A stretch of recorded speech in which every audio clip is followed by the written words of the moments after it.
Welcome everybody. I'd like to welcome you to VII Insider, a new platform for conversation and dialogue about media practice and visual storytelling. We're thrilled to see so many of you here, and we think we've got a pretty special hour for you. So here in the United States, it's Martin Luther King Day. It's a public holiday when we celebrate the life of a man who died fighting against injustice, segregation, and racism. Evidently a fight that is as urgent today as it was 50 years ago. MLK's last book was titled Chaos or Community, and today we'll be talking about chaos, about photographing white supremacists and insurrectionists taking over Capitol Hill, threatening the very seat of democracy in the United States. And the irony of this timing is not lost on us. Significant moments in contemporary history are often remembered through photographs. From D-Day to 9/11, a man or a woman with a camera has summoned the courage and conviction to place themselves in the middle of a violent and fast-moving event, to make images that become part of our collective memory. These images may act as evidence and may be used to hold people accountable, and they can influence the way we remember and interpret history. Often, many of the photographers who are immersed in the middle of the violence and whose images become those of record are independent freelance photographers. And this was the case on January the 6th, and 4 of them are photographers from VII Photo Agency. All of the photographers we're talking to today have covered wars and conflict overseas. And we've got Christopher Morris, who has a long history of covering insurrection. He photographed the overthrow of President Marcos and the crowds looting Malacanan Palace in 1986. He photographed many wars, including Bosnia, Chechnya, both wars in the Gulf, and the storming of the Russian White House in 1993. He also photographed the Bush campaign and government for 9 years for Time magazine, which produced 2 books on American political life. Ron Haviv was mentored by Chris in his formative years and has also covered many wars, including Panama, Bosnia, Afghanistan, wars in the Gulf, and also photographed the storming of the Russian White House. He's produced 2 books on foreign wars and has photographed politics in America for 3 decades. Chris and Ron are both founding members of VII. Ashley's career took off covering the war in Iraq in the early 2000s, where he produced his first book. He then went on to focus on the consequences of that war, photographing migration, and his seminal study on veterans that produced a book called Bedrooms of the Fallen. And Chris Lee is the youngest member of our group. He's photographed the war against ISIS, the global migration crisis, and the protest movement in the USA with great distinction, and is part of VII's mentor program, where he's mentored by Ashley. So just to set the scene a little bit, I'd like to hand over to you, Ron, if we may. And could you tell us, how did you come to be in Washington that day? And give us share a little insight on how you chose to photograph the events in terms of style, format, etc. Well, to be perfectly honest with you, this was a very well-known occurrence that was about to happen with the rally with the president and the march to the Capitol. So anybody that had been following the story of sort of the ending of the Trump administration, the different things that they were trying to do to increase or try to remain in power, it was pretty obvious the visual representation of that would be on the streets with the crowd. So with January 6th being named as the date, I arrived in Washington the night before, and one of the clash points in Washington between pro-Trump supporters and Black Lives Matter and Antifa is at Black Lives Matter Plaza. And there was immediately groups of people there, police and so on. Tensions were very high the night before of the main rally. And it was a good indication that the next day was going to be very, very emotional and very tinged with a lot of different things. Ron, did you go with an assignment in mind?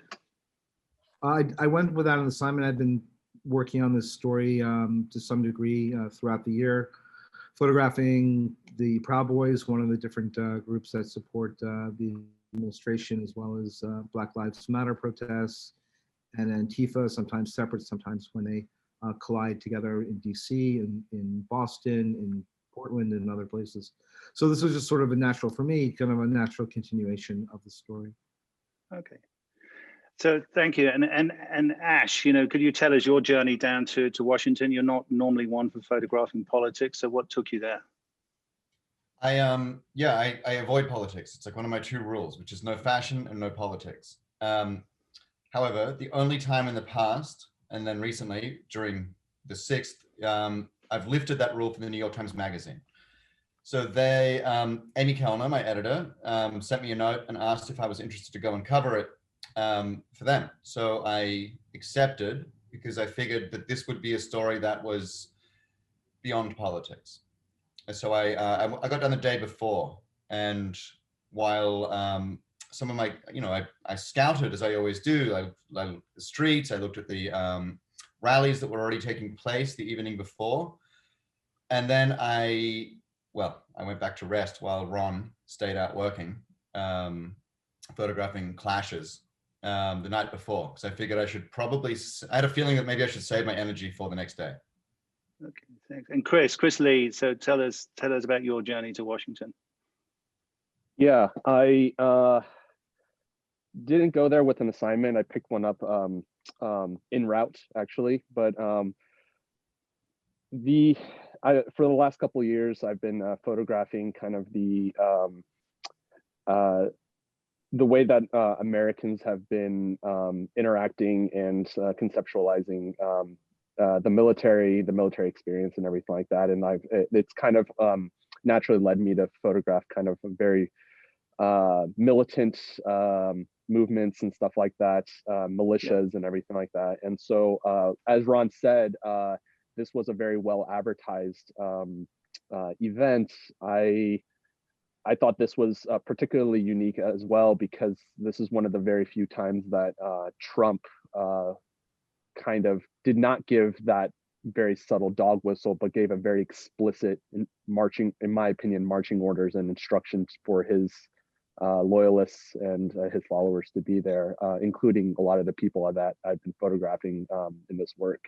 So I want, regardless of what was going to happen, I wanted to be there because I thought it was important. Thanks. And Christopher, so you're down in Florida the day before. So tell us about your epic journey. Because I'm in Florida, I'm detached from what was going on politically in the country, but I was very aware when Trump during the debate said stand by and stand down. Man, just like my heart jumps, even hearing that now, Race, and then I knew it. And then the final tweet that says, okay, I got to be there on the 6th was basically when he said that stop the steal, basically come on the 6th and it'll be wild. So right away. So I reached out to clients that I know and could not get anybody interested in sending me. So on the 5th, woke up that morning, know that I'm leaving on the 5th. My original plan was to fly. Flights were cheap, 2:30 round trip, easy. Waited to talk to my wife, says, okay, I am doing this. I was all prepared, gas mask, all this kind of stuff. And the flights went up. They jumped within a half hour. They went up to like $500. So I realized also because of COVID, I'm going to drive. I've done the drive many a time, Tampa to New York. Even on September 11th, I was in Florida. I drove all the way to New York, jumped in a car. And I felt the COVID environment free. So I did, it was a 15-hour drive.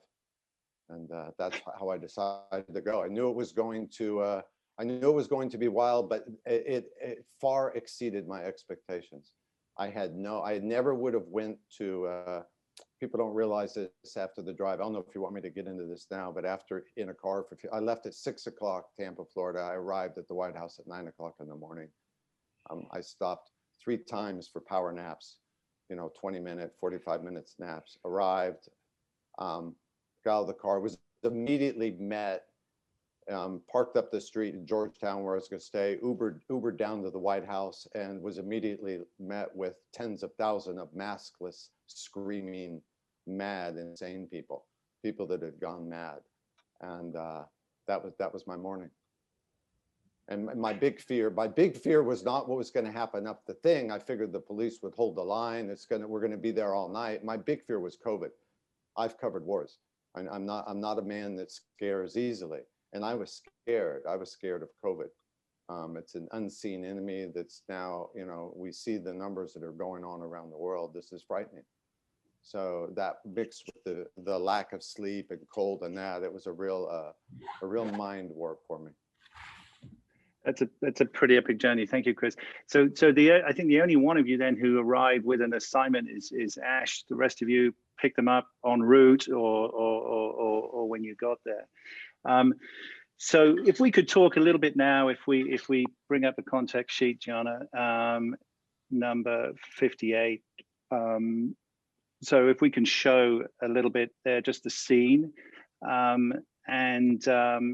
you know, Ron, could you talk through a little bit what happened in the morning? You wake up, how do you prepare? What are you figuring? How are you going to photograph this? Talk us through some of the decisions that you made photographically and also just in terms of logistics and operationally. Well, first, it was like you mentioned before, there was some scouting the evening before, scouted the Capitol and saw the lack of protection and was kind of amazed and was sure that they were going to be putting up fencing and perimeters and so on to stop the people from the march. So kind of really just focusing that morning on the march and being able to move around and waiting, of course, for the main show, which was, of course, the president. And it was a pretty formidable sized crowd, and the crowd was relatively calm, but fever pitch building as they got closer to the president, and different politicians came out and tried to sort of rally them and get them pumped up and talking a militaristic talk that we've heard on the news, the different speeches. And by the time the president came out, the people were enraptured. It was really one of these kind of remarkable political events where there was just kind of this amazing look on their faces as they listened to their president speak. And of course, as he was talking about how their election was being stolen, how their country was being stolen, and also every few moments mentioning how this was all the fault of the media. The energy changed a little bit in the crowd, grumblings that didn't exist maybe 20 minutes before, at least towards me when I was walking around with the camera, the tension started to raise started to rise a little bit against us. But it was a pretty remarkable scene. And then of course, when he said, let's go to the Capitol, and then even actually said he was going to go with them, the people were pretty amazed and pretty excited. And I think that the combination of his speech along with Giuliani's and the other congressmen set the stage for this, along with, of course, the previous week where he said, go wild. And this is really an incredible showing of what rhetoric can do in these situations. So you moved at that point, right? You decided to move up to the Capitol. I decided I didn't want to walk with them. I wanted to kind of get there ahead of time. And as I was driving up there, already had been a few thousand people that had left while Trump was speaking.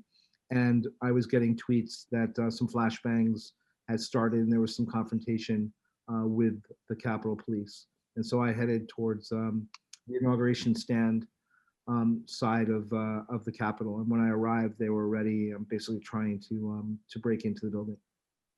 Right. Now, Christopher, you also, left at this point. Could you talk us through that a little bit?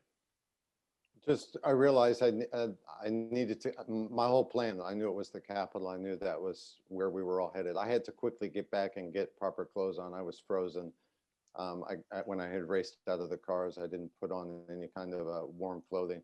And I ended up, basically on a ladder in this crowd for 3 hours. So once I heard that call, what they were saying, the march up, I immediately kind of headed up to do some shots closer under the monument, and then quickly kind of raced down and then tried to hail an Uber to get back to my car to get my helmet and gas mask. In the Uber car, the minute I was in the Uber car and got picked up, it took like 20 minutes for the Uber to reach me near the White House. On the radio, they were already saying that they're attacking the fence line at the White House, that there's already crowds. And I mean, I've just left the event and I'm like, oh my God, I got to hurry up. So by the time I got back to my car, get my tights, shoved in a croissant, and went to get in my car to head back down. The Google Maps, it was interesting at one time, whenever you would put in US Capitol or any of that, the Google map would go blank. was really worried. It was almost like I felt like, wow, the government's jamming when you put in address searches. It was this weird thing. But then all of a sudden I saw the red on all the traffic lines and I realized there's no way I can go by car. I hadn't prepared to have a bicycle. My whole plan originally was to have a bicycle, to rent a bicycle. So I figured, screw this, I've got to head northeast. So I drove up trying to get to Union Station heading north, but I was immediately hit with a lot of traffic. So I had to make, you know, I'm in a black car with North Carolina plates and not easy to fight traffic, but I basically went like a fire engine. I went over yellow lines, through red lights. Don't really like talking about it, but it's like what I could hear on the radio live, that they were, you know, basically storming the Capitol, and I'm in my car racing to get there. You know, I take the seatbelt, you put the seatbelt behind you because you know you got to get out. It's kind of, you think, the odd thing to do, but then I kind of made the approach for, I parked behind the Supreme Court. Even when I was parking by the Supreme Court, I was met by a group that started screaming at me and taunting me because I looked like Antifa. And I realized, fuck, here we go. I got to go into this. I got kind of pushed over by a coffee. I went to get a coffee and there were a bunch of Trump supporters in a coffee shop just close over by the Dirksen, by where I parked. And they kind of pinned me down and threatened me, stuff like that. Hold that thought for a moment, because I want to get to that situation a little bit later. If we could just roll back a bit. I know you went. But that's kind of where I end up. I ended up on the north side of the thing because I knew it also was I know the Capitol well. I worked there for 10 years. The west side is a huge vertical thing, and it's always bothered me. I've done inaugurations. That whole inauguration stands, I heard it on the radio. I wanted to go to the east side because the east side, you're on the steps. It's right there. That's the main doors. It's everybody uses, the senators. It's visually that's there. And I was not expecting what I saw when I had arrived. And I don't know if we want to continue or go on. No, we'll go into that in a little bit. One of the things I want to get into, Chris, I know you went there to photograph with this new system, LiDAR. Yes. And that was one of the intentions you had, and you were thinking about that as you were driving up from Florida. I had an iPhone Christmas gift, worked on Christmas. I says, oh my God, I downloaded this app because I figured out how to use it and did it Christmas. I'll dry up. All I had in my mind was this LiDAR thing. I was fascinated. It was like when daguerreotype went to film. It's magic. It's like if you think the magic of what we do as photographers, we're capturing time, we're stopping time, we're framing an event.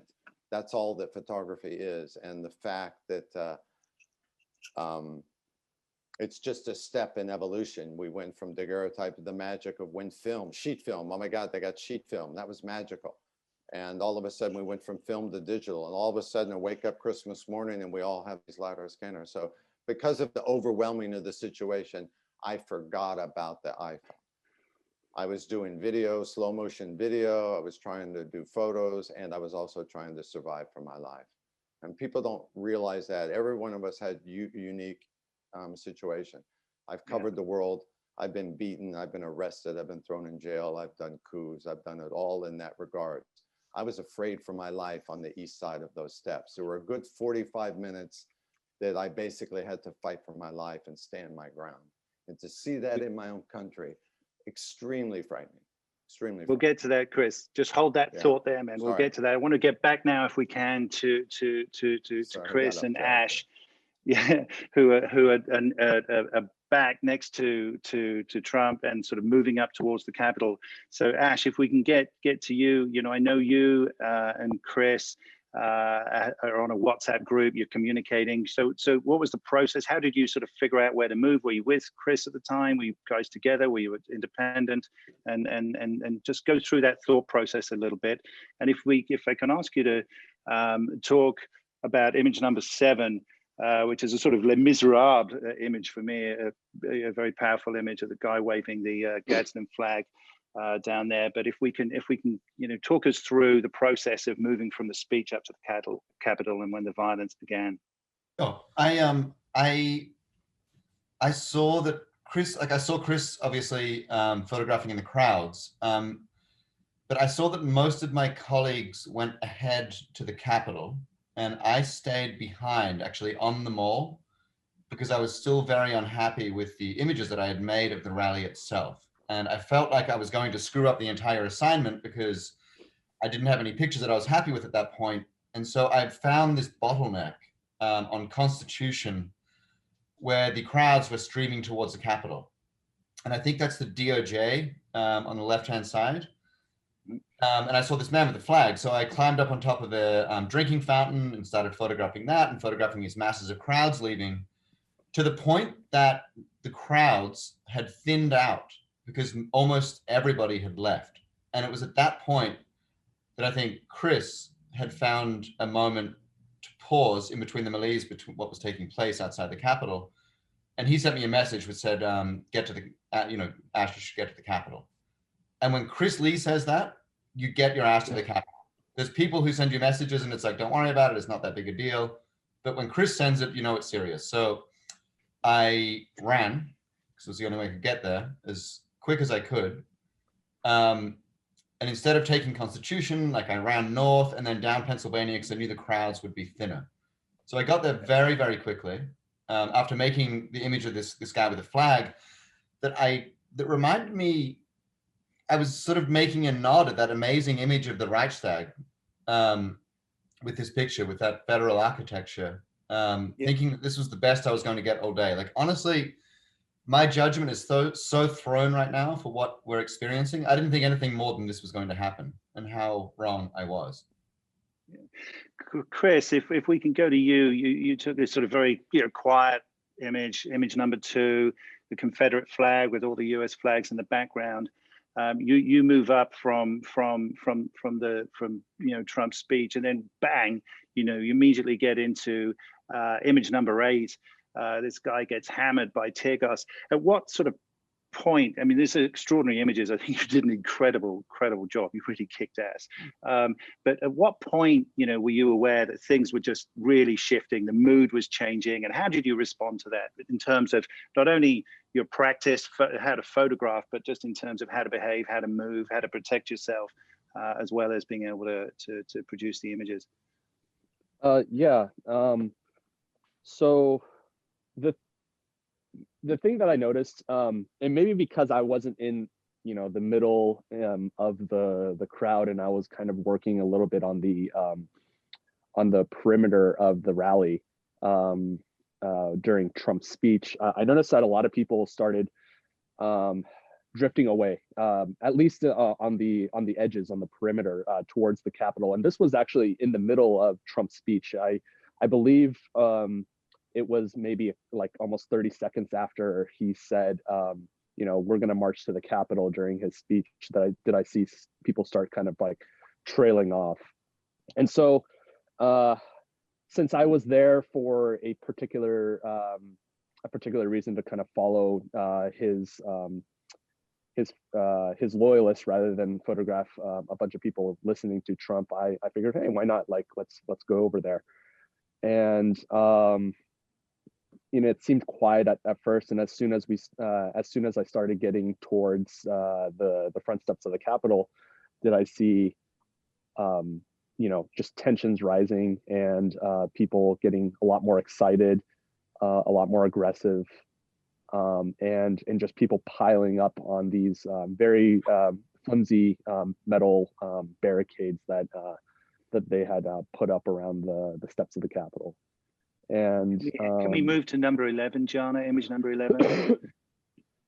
So talk us through this, Chris. You've gone from a sort of relatively quiet scene. You're a member of fake news, right? You're the sort of enemy of this particular group of people, or they're the very best. They're very suspicious of you. So did how did that affect the way that you worked? Do you immerse yourself in and wait for shit to happen and then withdraw, or how do you operate? How do you gauge the crowd? How do you sense the crowd?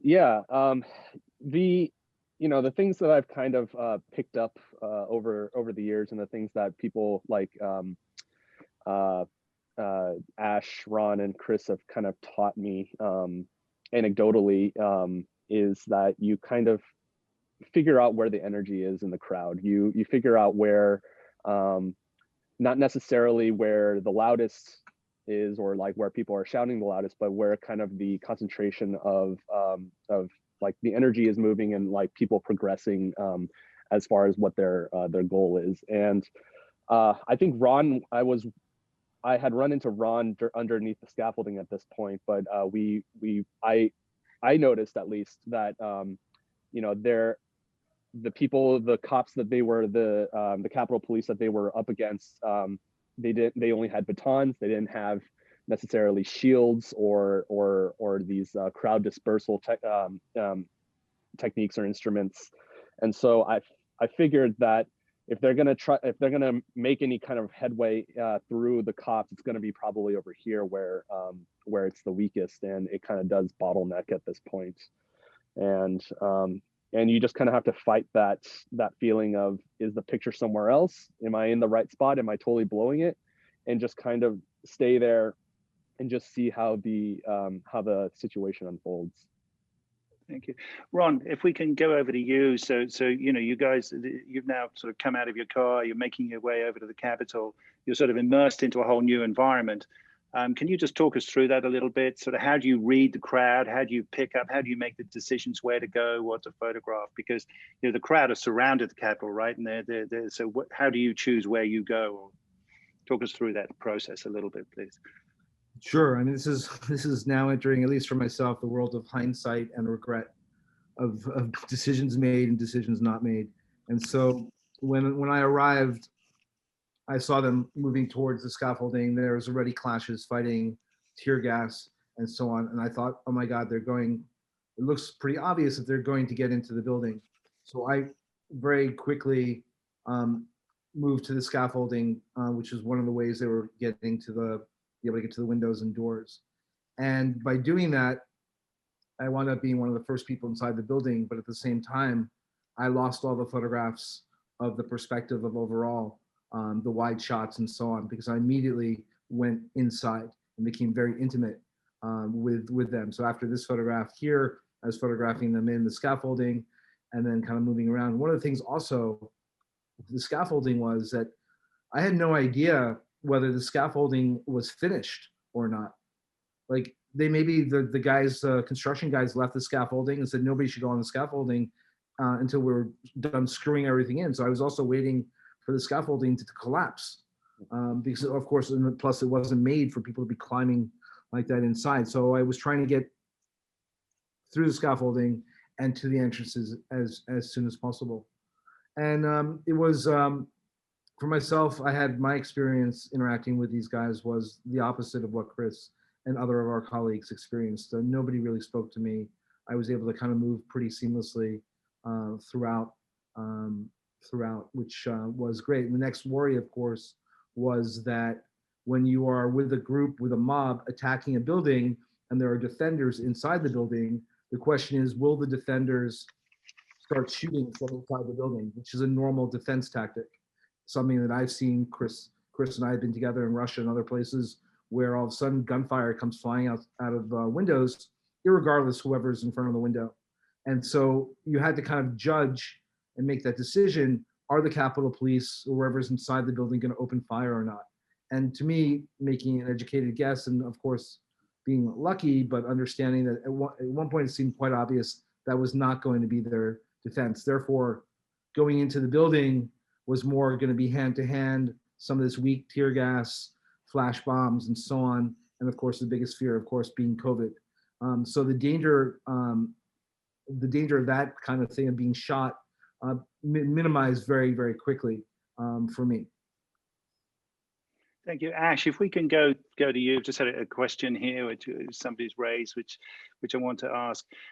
Sort of, how do you deal with this sort of perceived sort of loss of neutrality? So rather than being a neutral observer, you know, the demonstrators here clearly see you as the enemy, and sort of what impact does that have on the choices you make as a photographer, how to operate?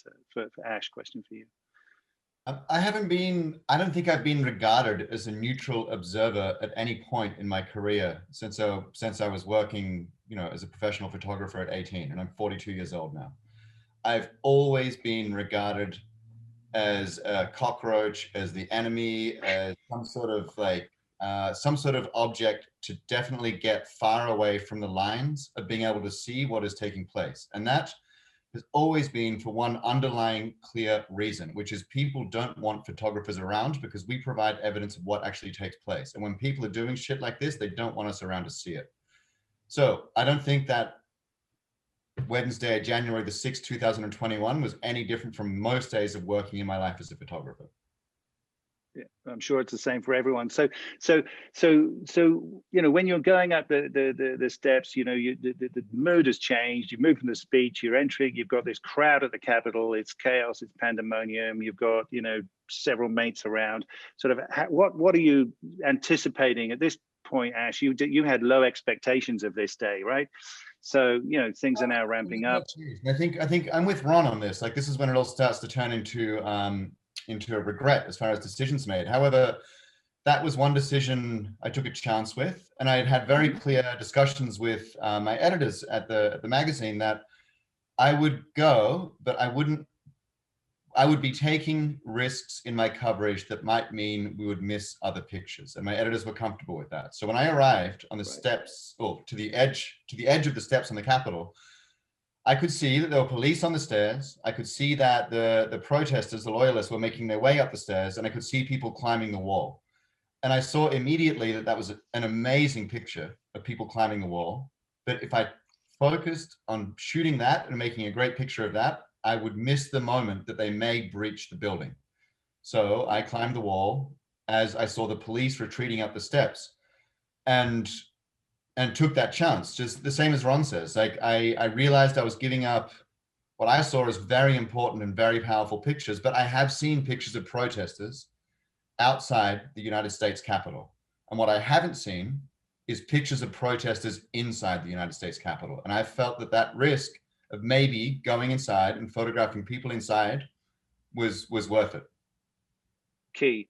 So how did you get inside? Because if we can have image number 18 now, we have this incredible photograph of Eugene Goodman. I know three of you photographed him, but I want to highlight this one, Ash. I think this is an extraordinary moment, actually. Composition is just perfect.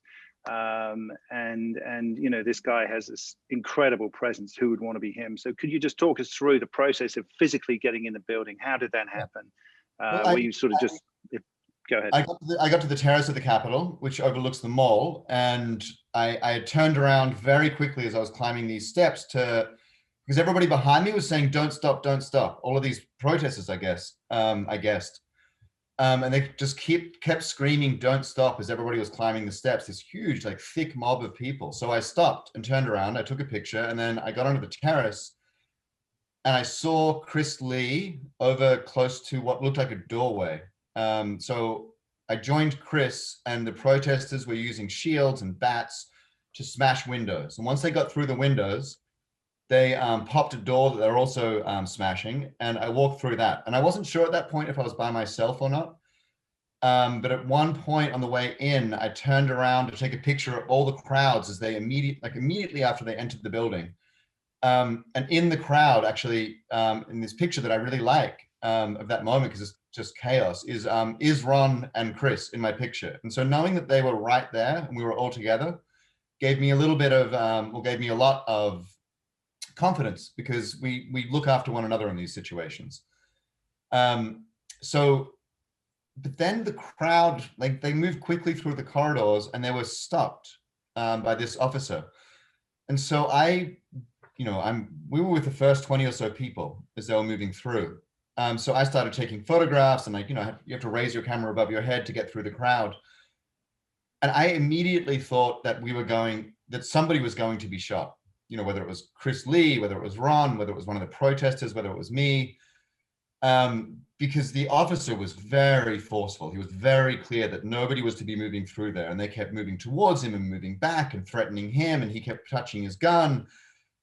But the most amazing part of this moment that I felt was the restraint that he showed, because he didn't draw his gun. Instead, he kept shouting and threatening. And I think that for a lone law enforcement personnel to stand against what was very clearly a major invasion of the Capitol, it was one of the most courageous things I've ever seen, especially of that day. And there were very few courageous moments of that day that anybody can be proud of, but this was one of them. Yes, I think we'd all agree. If we can, Gianna, go to the contact sheet of number 60. And, you know, Ron, if I can go to you here. So there's been a lot of talk about, you know, the organization, the structure of the protest, a lot of speculation on you know, how it was planned in advance, etc. Could you just tell us a little bit, Chris Lee, I'll come to you as well on this. So what was your experience of that? What did you see? Did you see sort of organization inside or not? In terms of like a hierarchy, in terms of the command structure running through the crowd, I would be hesitant to say there's anything like that. I think maybe definitely small groups of people, different militias were together. They had radios. Didn't really see anybody communicating on radios, but I think they were working in concert. But I think what kind of the crowd would gather together at a doorway, and they would organize themselves to push through, hold the line if the police were coming towards them. And they would organize that. I think in terms of their ideas and what they would do once they were inside was very mixed. And you see that in the reactions and what happened once they were inside. Many of them became immediate tourists. Some of them were just astounded at where they were. Other people were looking to explain or shout or scream at senators and asking directions to Schumer's office or Pelosi's office.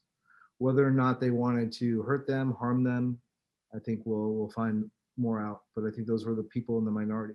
A number of people went up to the officers once they got in the building, asked where the bathroom was, and the officers would direct them to the bathroom. So it was this really kind of very surreal mix of people. And then of course you adding, you know, the shaman and the panda and all these other kind of odd, surreal situations. I mean, I'm really struck by that, actually. On the one hand, you guys have photographed this sort of incredible violence. I mean, really real violence. And then we get into a theater of the absurd, the sort of carnival atmosphere. So, you know, your image of the shaman, I know Ash has one also, but if we can just focus on that for a moment. And then you saw the image of Angeli, and then the image of Mostovsky, both men dressed in skins in the Capitol. Can you just talk us through these guys and, you know, photographing them? Did you stay with them? Did you follow them? Did you just pass by them? Talk us through a little bit about the practice. Well, for myself, when I'm looking through all the film, I'm actually realized that I was standing next to the shaman outside, kind of waiting for ability to kind of go through the scaffolding, and then wound up following him in this group where I think can be based on the different investigations that have gone on. They're probably one of the first groups to get inside, and where they are is the second floor where Mike Pence was just 1 minute before. So this could have been an incredibly dangerous situation that luckily, because Goodman delayed them so much, they were able to get Pence out of there. And for me, for my particular version of the most photographed man of the day, here, I think it's just, for me, it's one of like, he's just in awe of where he is and surprised and can't really actually believe where they are. And I think that, was a good representation of many, for many of them. And the other guy, I think, is just a very sad character who, unfortunately for him, saw that there was a box of flak jackets and shields outside the Capitol, and he decided to take them, and is now going to be, his charges are going to be much more serious because of what he did. But this guy was just a very harmless, sort of join the crowd kind of guy in my opinion, and just very surreal. Obviously, sitting there next to a Hubert Humphrey bust and a painting, just kind of a very odd experience. And he kind of actually, there's shots of him in this chair, and then there's a couch across the hall. He sat in that one. He basically sat down through almost all the confrontation. It was kind of funny. Thank you, Chris. If I can ask you, we've got a question here from one of the subscribers would like to know if you felt in heightened danger because of your ethnicity, because this is a racist, white supremacist crowd. And you and I know have discussed that they were criticizing you, got into a lot of criticism, and you were focused on because you were wearing a mask, and most of them weren't. Could you talk us through a little bit about managing, your way through this crowd? These guys have been photographing this stuff for 20, 30 years, and for you, this is not a totally new experience, but it's a relatively new and probably the most dramatic of all of your experiences photographing crowd violence. Yeah, I think that being a person of color is always a risk, and it's always like a thing that's very in the front of my mind and in front of my thinking, regardless of where I go. And although I will say I think that it's accurate to say the majority of us, maybe except for Ron, is like the exception to the rule, but the majority of us have gotten have been given a hard time for being press there. I remember having interactions with people coming up to me saying, we know that you're not one of us because you're actually taking the virus seriously. I had like a KN95 mask on, and even if I didn't have a press badge out, which sometimes I did, it was they would point me out as an outsider, and whether that is a combination of me not being white or me having what they consider a real mask, who's to say? But it is something that it has been pointed out to me a couple times, and when they did kind of rough me up a little bit, they did make it a point in all the chaos to try to pull my mask off of my face, which I found was really interesting. You would think that if you're trying to rough someone up, that would, like a mask would kind of not be the thing that you would concentrate on, right? So. Yeah. Ash, if we can move to you, if you talk about picture number 28. So just talk a little bit here about, your process as a photographer, as a storyteller, when you're moving through the Capitol. What do you choose to include in your pictures? What are you trying to show here? How are you photographing? Oh, Ash is on mute. Sorry, I just jumped up out of my chair, and I've been trying to call people because the Capitol just got evacuated. If there's a fire, it's a fire. Right. It seems like it's fine, but how fucking tense this place is right now. God damn it. So when I'm shooting in any sort of situation, and particularly as I get more informed as a photographer, I remember Michelle McNally talking about this amazing picture of the Pope after he died, and there were crowds taking a picture of the Pope being carried through St. Peter's Square, and there were all of the pilgrims there to see his body on the way to be buried, and they were taking pictures on their cell phone. And I remember saying to Michelle McNally, who was then the DOP at the New York Times, "It's a great picture, but I don't like the phones." And she's like, "Are you crazy? That's what makes the image. That's what roots it in now." And so since then, I've always tried to include as much context as I possibly can in images, because I realize first and foremost, I'm documenting history. So what are the elements in the picture that put us in the year or the day or the period that we're in now? So when I was shooting this photograph of the loyalists moving through the Capitol, and they had put this Trump hat on this bust of George Washington, I was looking for the visual elements that would actually include that. So you can see that there's a phone. You can see obviously the Trump hat. You can see the Trump flag on the right-hand side. And in addition to that, in addition to the protesters and the high sort of emotions that they're showing, you can also see the camera on the base of the stairs. That wasn't there when this building was built, and that probably wasn't there as short as like 20, 30 years ago. So when I'm making these pictures, often my stuff is much messier than I think other photographers it may be, but I'm trying to include those visual elements that will always root this image in today. And I wanted to say about this picture as well, and actually a lot of this experience, as people were moving through this building, and there was very little, you know, with very rare exceptions, there was very little pushback from authorities, if authorities were even visible at all. The sense of chaos and the sense of wonder moving into a building like this, the only thing that I could liken it to was, and I hate to say this, but was Iraqis as they stormed Saddam's palaces. And it reminded me so much of it. And when I found this staircase, all I could think of was this picture that I made back in 2003 in one of Saddam's palaces, this picture that really sort of set off my career in many ways. I mean, in fact, when I was introduced to a lot of the VII photographers, I was introduced as the guy who took the picture of the slider. So it was a visual cue that I was recognizing from my own career, which was pretty weird. But since I took the picture and it was published, I've gotten a bunch of notes from people that have said the same thing. It reminds them of that picture from Iraq. And I'm not likening the two situations as news scenarios, but just as experiences that I felt and scenes that I witnessed, it was very similar.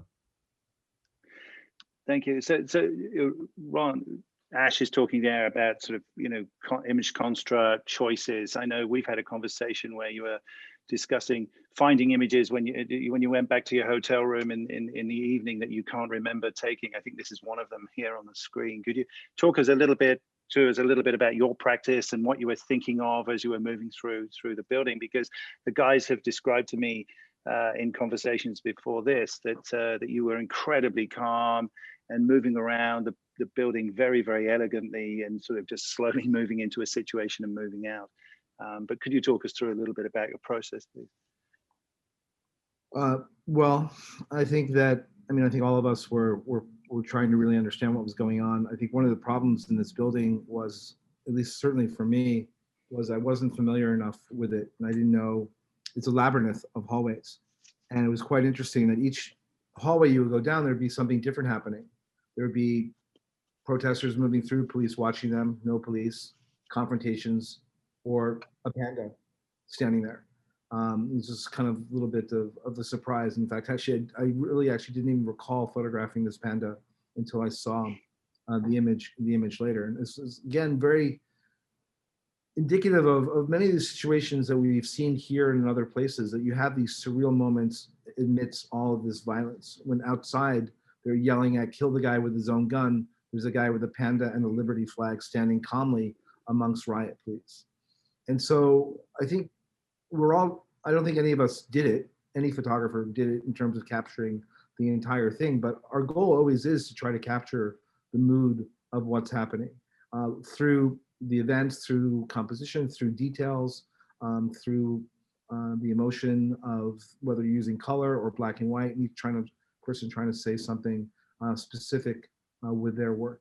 I mean, it was obvious with the crowd, even if they hadn't gotten in, it was already a historic day. And then of course, once they got in, I think it was pretty obvious to all of us what we were witnessing was incredible. And the question was, what was going to happen next? It was always like, what's happening next? How can we be careful? How can we survive and continue to document this? And of course, I think for me, and I'm pretty sure that at least Chris and I had this conversation, when are they going to turn on the media? Like, at what point are they going to recognize really on a larger group that we're there documenting this and we are their enemy? And that's what happened towards the end of the day. Yeah, I have to say, I don't think I've ever, witnessed an insurrection or a sort of riot and demonstration where people have dressed up as chickens and pandas, in bearskins with horns coming out of their heads. But we shouldn't overlook the level of violence. And what I'd like to do now, Christopher, is bring you back in, because you had a very different journey. The guys are in the Capitol. At some point, law enforcement start to get control. And we have some images up here on the screen on the contact sheet. I'd like to talk to you about in a moment. But could you just tell us? Could we left you in your car. You were going to get your long johns at a croissant, and then you were tearing through Washington. I parked behind the Supreme Court. I knew that Yep. there were crowds there. I figured it was easy. I'll have access. I made another tactical error. I didn't let anybody know I was going. I didn't tell Seven. I didn't tell Ron. I didn't get threaded into the group. I wanted the freedom of being, actually it was quite liberating knowing I wasn't on an assignment. I had this, because I had all this creative thought processes I wanted to take in, but that was a huge mistake, because I would have understand what the severity on the front and things, because I was in this, you end up in a tunnel vision. You can only see what's next to you. You only have your perception. And once I was out of the vehicle, I lost radio, any kind of knowledge of the live event that I was listening in the car ride. Just kind of approaching, I stopped to make a few kind of like happy snaps after I got my coffee, and was kind of accosted for being Antifa, and then realizing I'm not Antifa, I'm just enemy of the people. I got a little nervous because the people around me, there were a lot of like organized, like, I don't want to say military type, but they had the physique. I don't know, ex-law enforcement and stuff. Just whatever. There were different gangs on that east side. I saw, first 70 meters I'm approaching, I see somebody swinging, looks like a long pole. It wasn't a flagpole, but it was like, it looked like a pipe. And on the other end of that pipe was a TV cameraman running.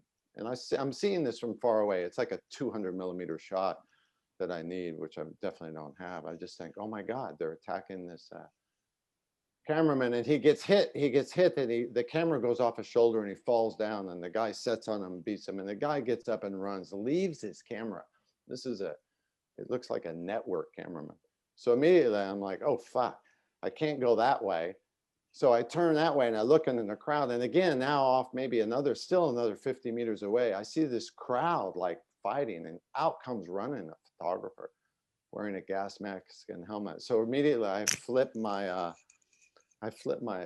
carry a pouch. I have this pouch on me I wear over my neck because I can drop my phone in there. And on this pouch, I have my ID, but I remember I flipped it. I realized, fuck, I can't be media, beating the media out. And I don't see anybody. I realize I'm in Washington, D.C., the biggest story imaginable. I've got maybe 50 personal friends that work there in Washington, and I don't see anybody. I don't see anybody. I don't see Ron. I don't see AP. I don't see CNN. I mean, I enter in an area that's just with protesters. In my vision, they're standing on top of a SWAT vehicle. At this incident, I've already been attacked. Before I reached the SWAT vehicle, I had already been attacked 3 times. First in the coffee shop. And when I say attacked, the initial is pushing, shoving, some kicking, pulling, but very frightening. Maskless, screaming. Antifa, oh, you're not anti. They use the word dox. He's here to dox us. I didn't even know what dox meant. I said, what do you mean dox? I later Googled it and found out what that was. But the fact that you have 2 choices. You're either an Antifa communist or you're the enemy of the people. And one of them, when I tried to climb up on the SWAT vehicle, and some guy grabbed my pant legs and pulled me to the ground, and I fell down on the ground, and the crowd kind of fed off that energy of this Antifa agitator, and started kicking me and pulling me, and I stood up and I ripped off my mask out of COVID fear, and I screamed a wild rage. I basically became a madman, a mad, screaming old man. And I basically looked up and said, I work for Time magazine. I document history. I'm not fake news. This is reality. You've just stormed and taken over the US government. This is historic. Leave me alone. And that's what I basically did 5 times. And even when I was up on the vehicle, so you deal with one pack and you got another pack that see you. And they have been on that side, they just brought out a dead woman out the side, and they went crazy. That's when they unleashed on the media. And so basically you had this game. I got down and I saw on the side where there was a group that were still trying to go through a window that was underneath the stair area and the thing that were breaking in on the congressional side on the east side. But these guys were in, again, they had like some kind of uniform. They had some black American flags, which I had discovered earlier at the rally when I filmed that, and I asked what that meant, and they said it's a flag of war. You know, when you never see a black American flag. I've never seen that in my life. And these guys had patches on it, and they pushed me up against the wall and pinned me down and did not want to let me photograph. And they went in, and I had known that photographers were inside. I did not know Ron was in. My mental capacity, because I worked there for 10 years, I know those halls like the back of my hands, and they are a labyrinth. There are a lot of small stairs to move around, hallways, basements. My vision working there 10 years, and it's like going into the Vatican. You can't touch the walls. You can't put your ladder on the floor without felt under it. They take that, it's like pristine, that place. And my thought was, these guys are getting arrested. My thought that everybody going through that window is being met by SWAT teams coming out of hallways and handcuffing and putting down and just arresting everybody. This is my mental capacity. I had an expired, what ID I had in my pouch was an expired Capitol Hill pass. It was 2 years old. But my mental capacity of knowing that they've shot Buddy was that if I go through that window, I'm either going to get arrested for entering a federal property. Even though I'm media, I had that fear. Ron and I faced that in Moscow. We both had an opportunity to enter the palace, the White House in Moscow. And I didn't then because I didn't want to lose my film. I didn't want to go through that window because I thought 100% I'm going to get arrested. And if I wasn't arrested, I was going to have another incident where I'd be cornered and beaten to a pulp because I'm Antifa. So I stayed outside and I tried to document. I wasn't trying to document for tomorrow's news. I was trying to document for history. And it's like Ron said, you have to try to take in, and even Ashley, the visual element of try to illustrate this grand thing. And what's amazing about Severin's coverage, it's pretty phenomenal how we ended up covering it. And I'm extremely proud of the team. And I wanted to mention this earlier. If you look at the screen of the photographers that are here, you have myself. I'm extremely experienced, and everybody knows that. Ashley Gilbertson, just look at Fallujah, survived Fallujah. Breach a building with the guy in front of you who dies. And you're dealing with experienced people. Look at Ron, Belenya, Vukovar, just his whole career. And then you have Chris Lee starting out a young key. He still has the name Minty on his credit. His work is timeless. I'm very proud of that. Real quick, I'll end this. From my perspective, the guy, a Trump supporter, came out with a bullhorn, basically yelling they're surrendering, and out walks that cop leading these dejected riot police. From my perspective, so for 45 minutes back here, no police. There's nobody. In my mind, I'm right across from the Supreme Court. The Supreme Court's in the background. Where's the army? I think these people are going to be, they're going to get overrun. I heard the explosions out front. I know what's going down front, but there's no photographers here. There must be 500 on the front side of the building. I'm staying here just because something's going to happen. So that's kind of what led me for my day. But like each one of us on the screen, we all have second guess. We all didn't sleep those nights thinking should have, would have, done of, whatever. I should have been up here a few days ahead, all prepped, had meetings with Ron. We would have been coordinated. I mean, I had a ladder with a bicycle lock that was in the crowd. So after the event, I could lock up my, ladder. We know how to do this.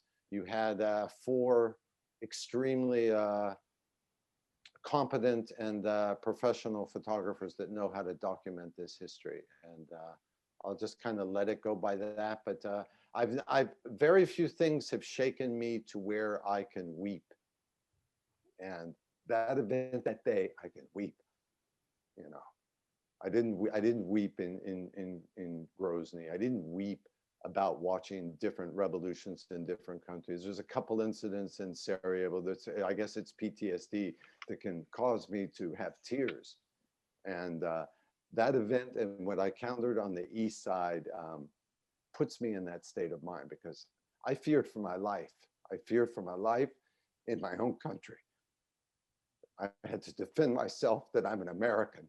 I'm not fake news, and I'm not the enemy of the people. A very interesting thing happened to me last night, or the night before last, near the Union Square.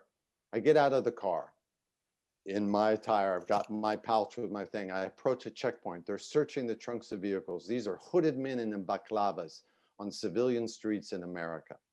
Civilian streets in America, searching cars at night. Some officer sees me coming and he's like, whoa, whoa, whoa, whoa, whoa, whoa, who are you? Back up, back up. He stops me from 10 feet away. He looks at me, he says, why are you dressed like that? You're dressed like the enemy of the people. He didn't say enemy of the people. He said, you're dressed like the enemy. And I said, the enemy, I says, look at you, you're in the National Guard. You have a job. Look how you're dressed. Look where you are. Look at these houses. You're in camouflage with your face covered next to buildings, carrying a gun, and you're calling me the enemy of the people. I've been wearing these clothes for 30 years. You know, I have a camera and I'm here, I'm a journalist. And he said to me, he says, you're part of the problem. The optics that you guys take with your images shows, look at this. He says, you know what this is to the rest of America? Do you know what this is to my friends? This is an army that there is to protect an illegal president. And this is a lieutenant in the National Guard from Pennsylvania. So who the heck are these people, the National Guard, where 70% of them, I guarantee you, are Trump supporters and rabid Trump supporters. And the US government has just flooded the whole city with these people on the streets. You know, the Secret Service is all freaked out. They're gonna have an inauguration up there. You know, you walk around up there. I have a pass. I can go into the Capitol buildings. I can move around. They're everywhere. There's snipers, but they're National Guard. These are not regular army. You know, so I'm sorry I'm yelling, but what the heck is going wrong with them? What the heck is going wrong with America? It's like, here we are. We all know. That's why Ron and Ash and Chris and I, we all knew, man, we got to be in Washington. You know, the country is on the brink. You know, sorry about that. No, thanks, Chris. It's fantastic. We've got a whole load of questions here I want to get to, but before we do, Chris, if you could set up, he's gone. When you get back, if you could set up your LiDAR, as I know all of you you've moved on from this story. You know, you that was last week. You're now focused on what comes next.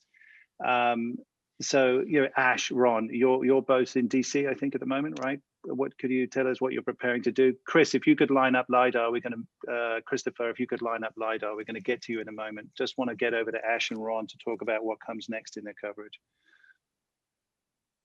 Ash, do you want to kick off? Yeah, sure. I am here trying to focus on the militarization of the city in the preparation of and then the inauguration itself. So we'll see how I go with that, because it's a bit of an uphill battle. And Ron, thank you. Ron, what are you up to?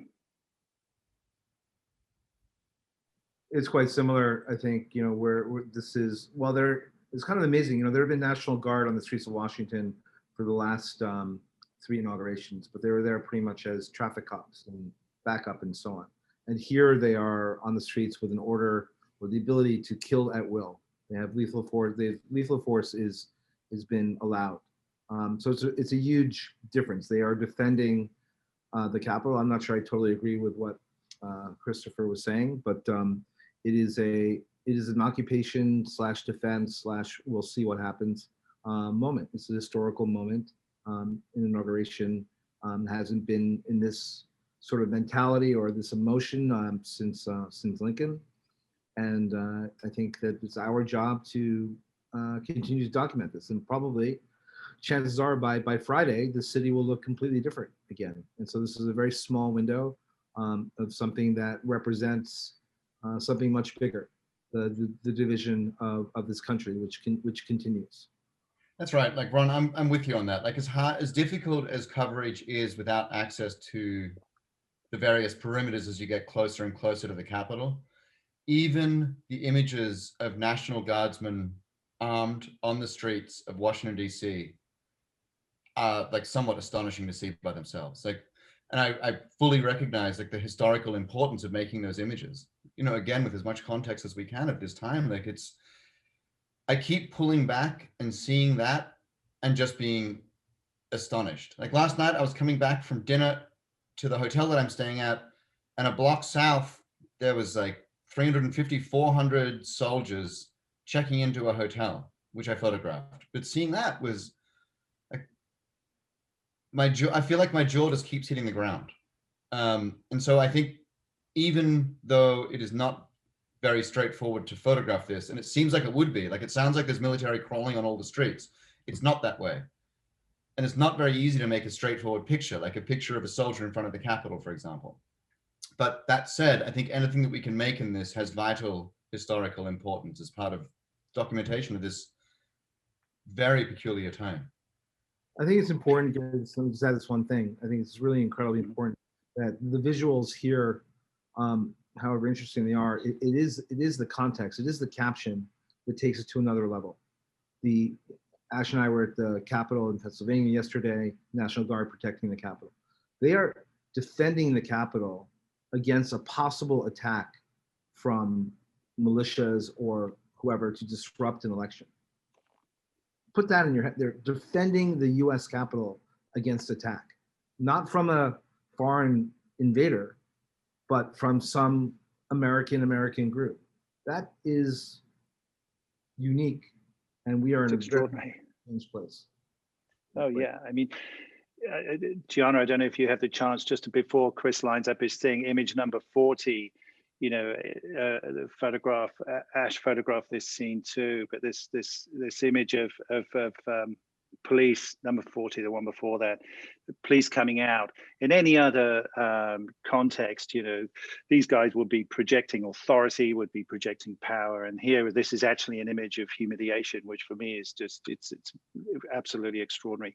Christopher, could you just share briefly?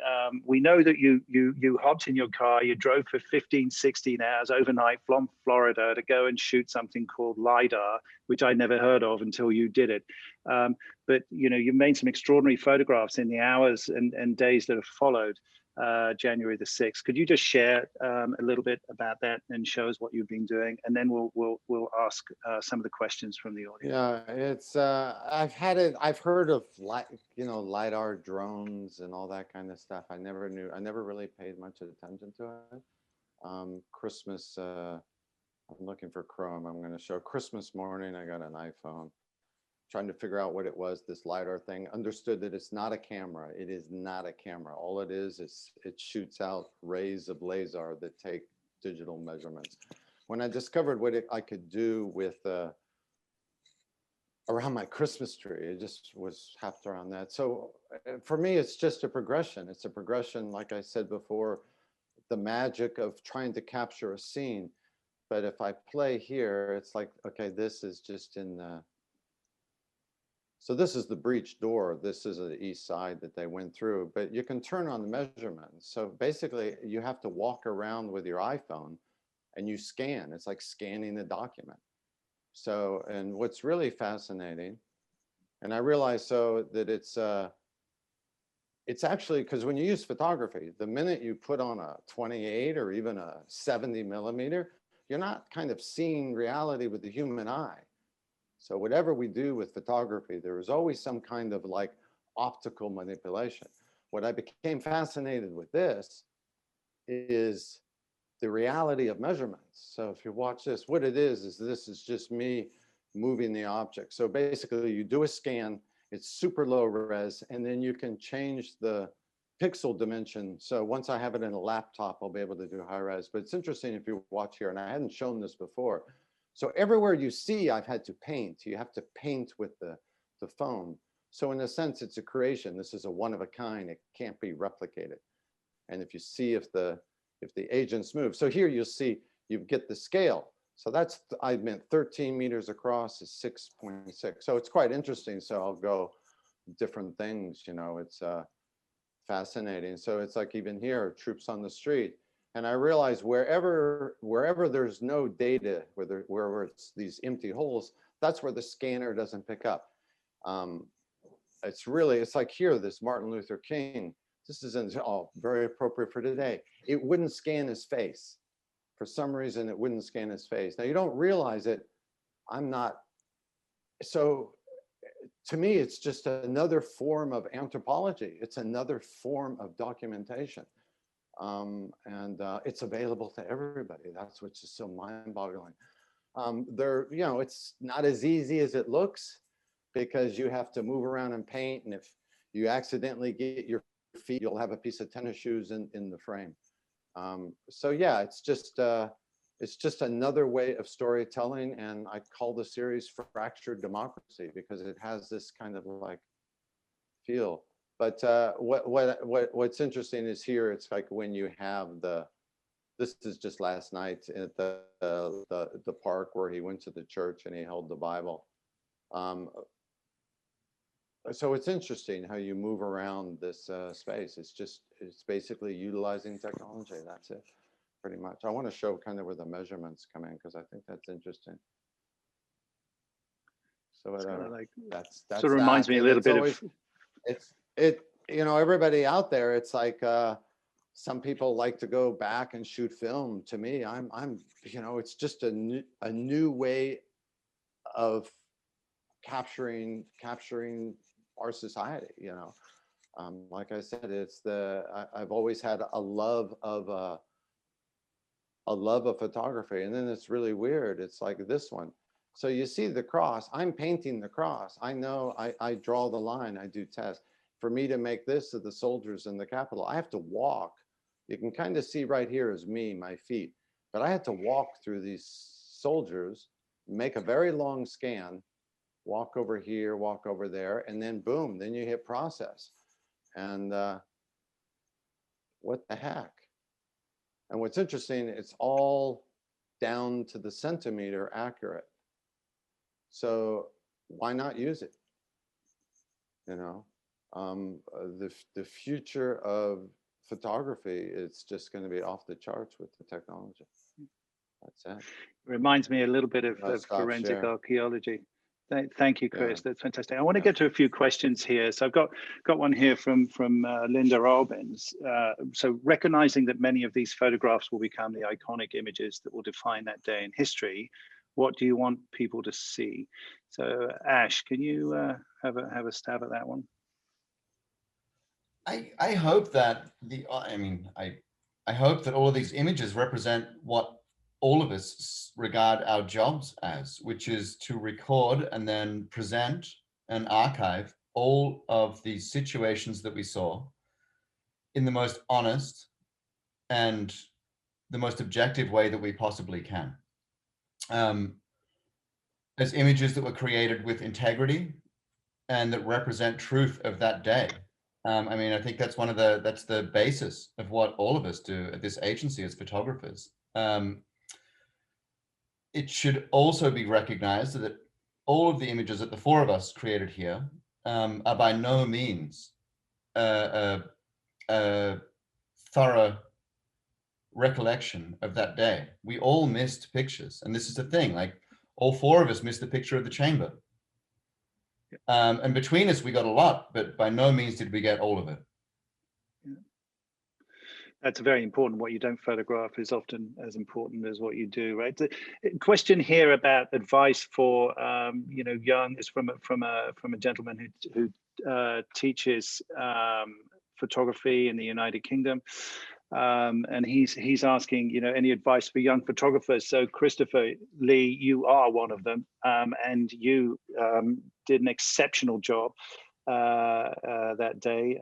So could you tell us what advice you would have for any young photographers who are sort of trying to enter into this kind of chaos, into this situation, which might start off being fairly benign, but develops into something, very, very complex? Yeah, I mean, that's kind of a tough one. That's kind of a tough one to answer because I think everyone comes into their own in various different ways. I think that the one thing that I always you know, whenever anyone asks me like, oh, how did you get into this, or how do you prepare for this? The problem is that there's not one or two ways to do it. There's infinite ways of how to do it. I think that the thing that helped me the most was before I ever even thought about going to Washington D.C. It's just I was already, you know, kind of thinking about how I wanted my work to look like. In what context do I want the people or the things in my pictures to be in, and what kind of intentions do I have for it? And so if you're constantly and almost obsessively thinking about those kinds of things about your pictures, then you're kind of subconsciously train your body and your mind to kind of recognize that and shoot in that way, regardless of how hectic the situation is. And another thing that really helped me was just concentrating on situational awareness. You know, like I learned a lot from you and everyone else around me, Ash, Ron, Chris.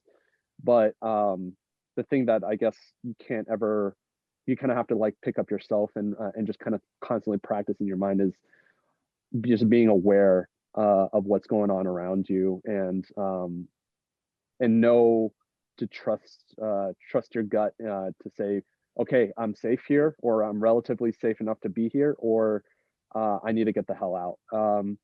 Because yeah, you can train someone to do that, but you kind of have to like be thinking about that on your own. And I think that was the thing, if anything, that really kind of helped all of us on that day. That's actually, Chris, like I think what you say is like one of the most key things is like knowing when you're comfortable to stay and when you're comfortable, like when you think it's time to leave. And Ron and I were talking about this last night, that when things like this happen on home turf, it's a little bit different. You know, like we're all trained conflict photographers. That automatically means that we have a much higher level of risk tolerance than average people, and a much higher capacity to deal with difficult situations that are taking place in front of us. That's like, it's ingrained in our DNA in some ways. So when these things happen and you're working at home, if you're based in the UK, if you're based in Australia, if you're based in Uganda, it doesn't matter. If you feel like covering difficult situations like this that can be at times like pretty scary, you will know very quickly if you are interested in doing that. And if you don't feel like you can do it, you should get the hell out, because there will be other people who can do it. And it's probably better that you're not going to live the next 20 years of your life traumatized by an event that you went to that you weren't prepared for. There are people who are cut out for this, and there are people who are not cut out for this. And there's room for all of us to make pictures and document stuff like events around this. One of the things that we've already alluded to that I'm struck at just looking at this screen, you know, we have these different generations of photographer at VII here. So you Christopher, who has been working through the 1980s, as I mentioned in the intro, mentored Ron. Ron's career, Ron's first journey overseas to photograph Panama, where he made those very famous photographs there of the vice president or the presidential candidate being attacked. And in Bosnia, you know, Christopher was mentoring Ron and helping Ron. And I know that Ashley here has been mentoring Christopher for years. I was mentored by Tim Page, Gilles Perez, Philip Jones Griffiths. Those, without that generosity, without, you know, that transfer of knowledge, I don't think I would have made anything of my career. And I think you know, that's an essential part of the learning process, if you can find access to somebody who's been there before you. We have a lot of questions about gear. I won't go into them all, but just maybe Ron, if you could talk a little bit. Is this sort of situation where you pack a lot of gear for every event, you travel light? And then there's a question here, 3 questions about the choice between color and black and white. So why do all of you make those choices? Ron, if you could answer both of those, would be great. Gear actually is a very important thing in covering these situations. The way you dress, obviously Chris has referenced it, incredibly important when dealing with the protest side.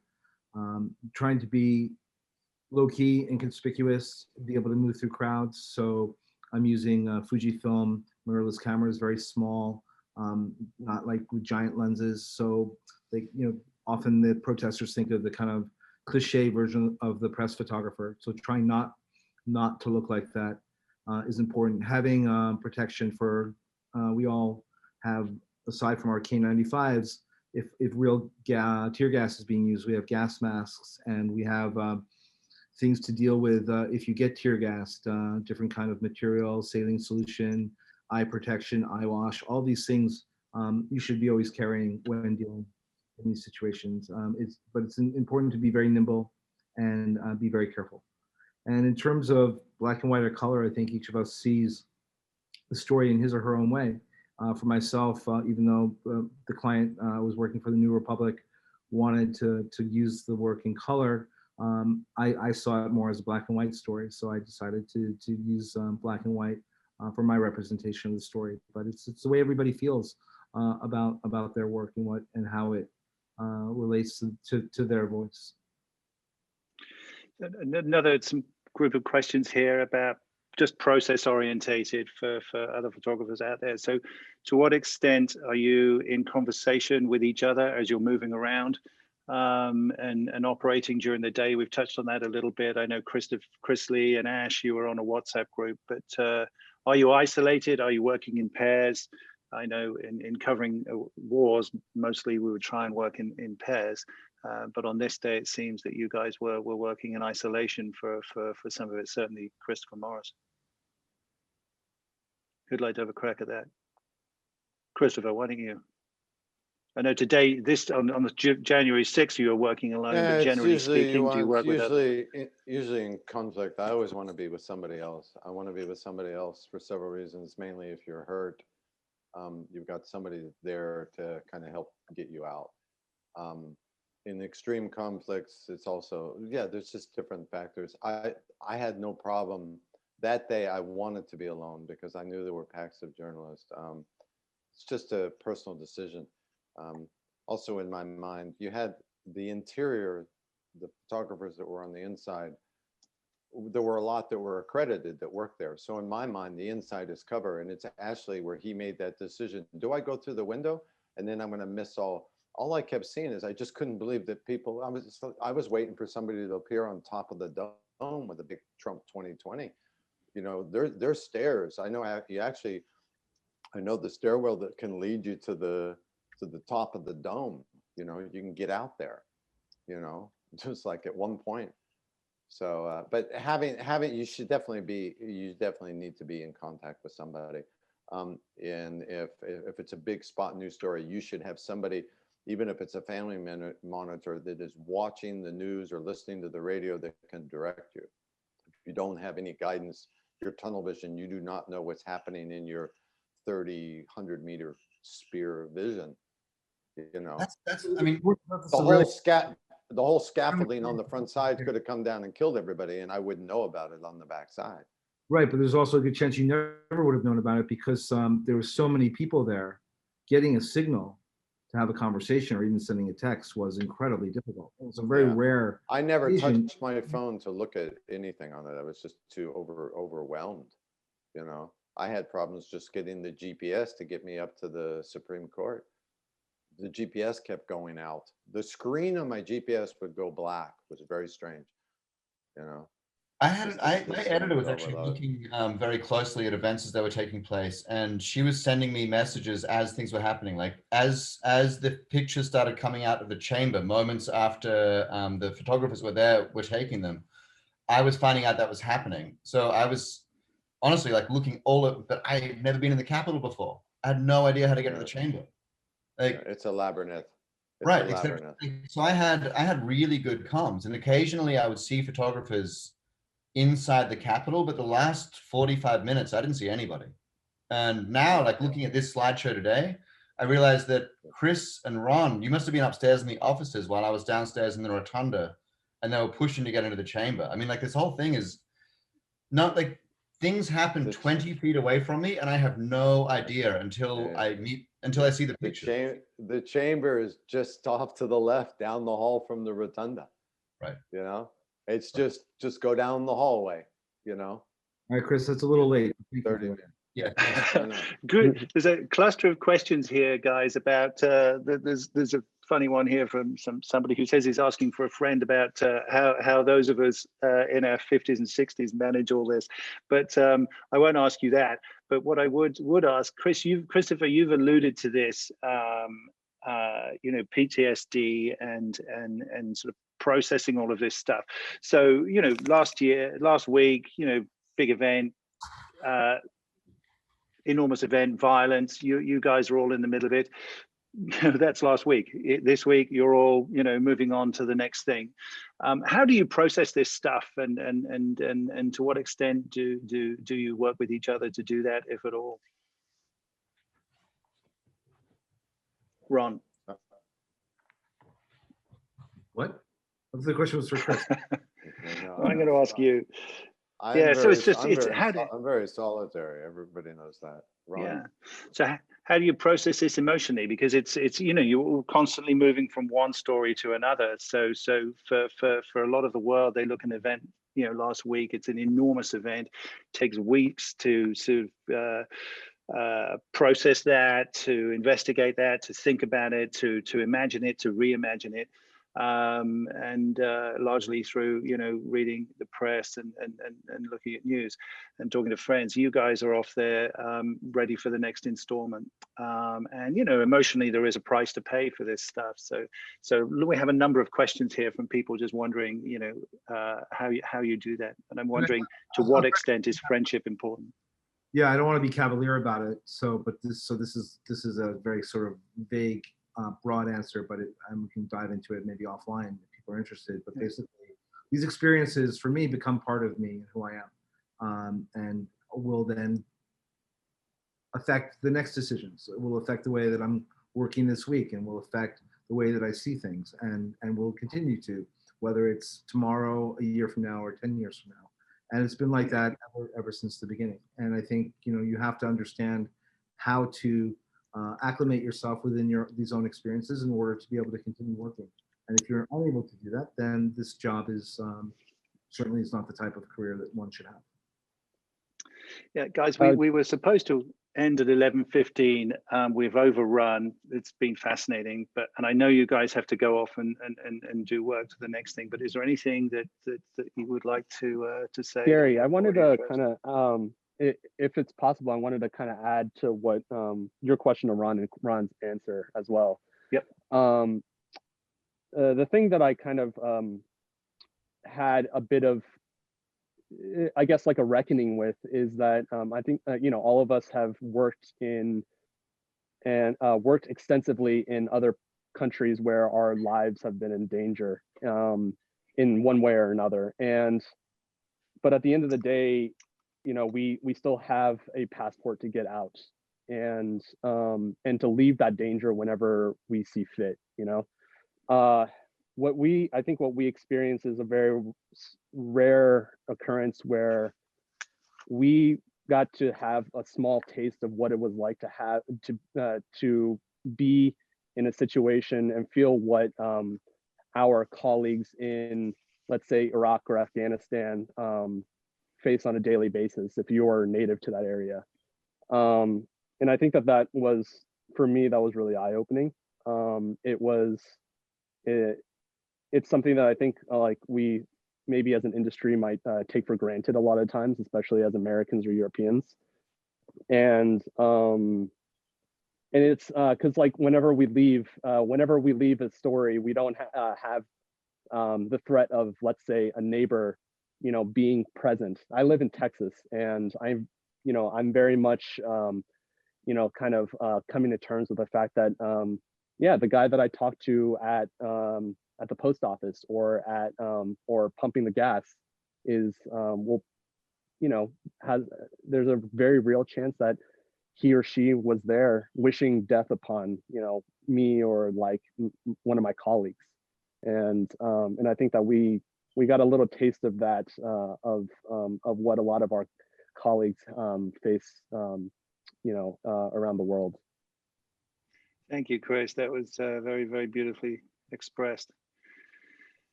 Christopher, Ash, Ron, any closing comments before we before I say goodbye to everybody? Got a few words I'd like to add. I find it much harder. It was much easier for me dealing with all the foreign thing. This thing is touching me very personal. I had all my relatives on my mother's side are rabid Trump supporters, and I text my mom. It's like, how can you you raised me as a boy and a child to not be like that man? How can you basically worship a man that was everything that you taught me as a child? And I texted her that day, that the 6th after, and I texted her, your people tried to kill me because I am the enemy of the people. You know, so, yeah. Thank you, Christopher. Okay. Yeah. It's a different story for me being an American, you know, so. Absolutely. It's like, what the heck, crazy times, I like to say. Sorry, I get emotional, but thinking about my family, that's hard. It's been 4 Good to be years, emotional. 4 years of detachment and understanding, questioning how, you know. But I know how, because I saw it in Yugoslavia, you saw it in all the countries. It's basically allowing politicians to spin hatred of others. I hate you. It's the blacks are taking something away, the gays and lesbians. Oh my God, I'm gonna have to serve a cake to a gay couple. It's a hatred of others, whatever color that may be. And that's what politicians utilize. And basically, he spent the last 5 years whipping the nation into hatred. And that's where we are. I think if it's okay. One thing that I've set out in my entire career as a photographer to, and I think I can speak for all of us here, is we've all tried to personalize and humanize who the various players are on each side of this hatred. And I think that things at home now have maybe never been more difficult, particularly for the Americans in this group. But this what happened last Wednesday is the best example we could possibly have, that we need to work harder now than we ever have before, and like keep at this, you know, like stay in this fight as photographers. Try to hold on to the empathy that we've worked with throughout our entire careers, and keep working. Thank you, Ash. Seven will be there for sure. Ron, last word for you before I close things down. I've got a couple of important things I want to say to everybody before we go. Just to kind of reemphasize the fact that I think that this what's happened over the last 4 years, culminating in January 6th, shows the value not only of photojournalism but all of journalism, and that you, the audience, is incredibly important for you not to be passive receivers of the news, but to be active and to go and look and read and watch and understand as much as you can to be better educated citizens. Don't let our work stop. Take it to the next place and make things better with it. Thank you, guys. A big thank you from me to all of you. I'm immensely proud actually to be your colleague and to be here today. I think you just did an incredible job. Thank you very much for that. There will be a follow-up conversation where we don't know what's going to happen over the next few days, but there will be another conversation about political photography in the United States coming up shortly.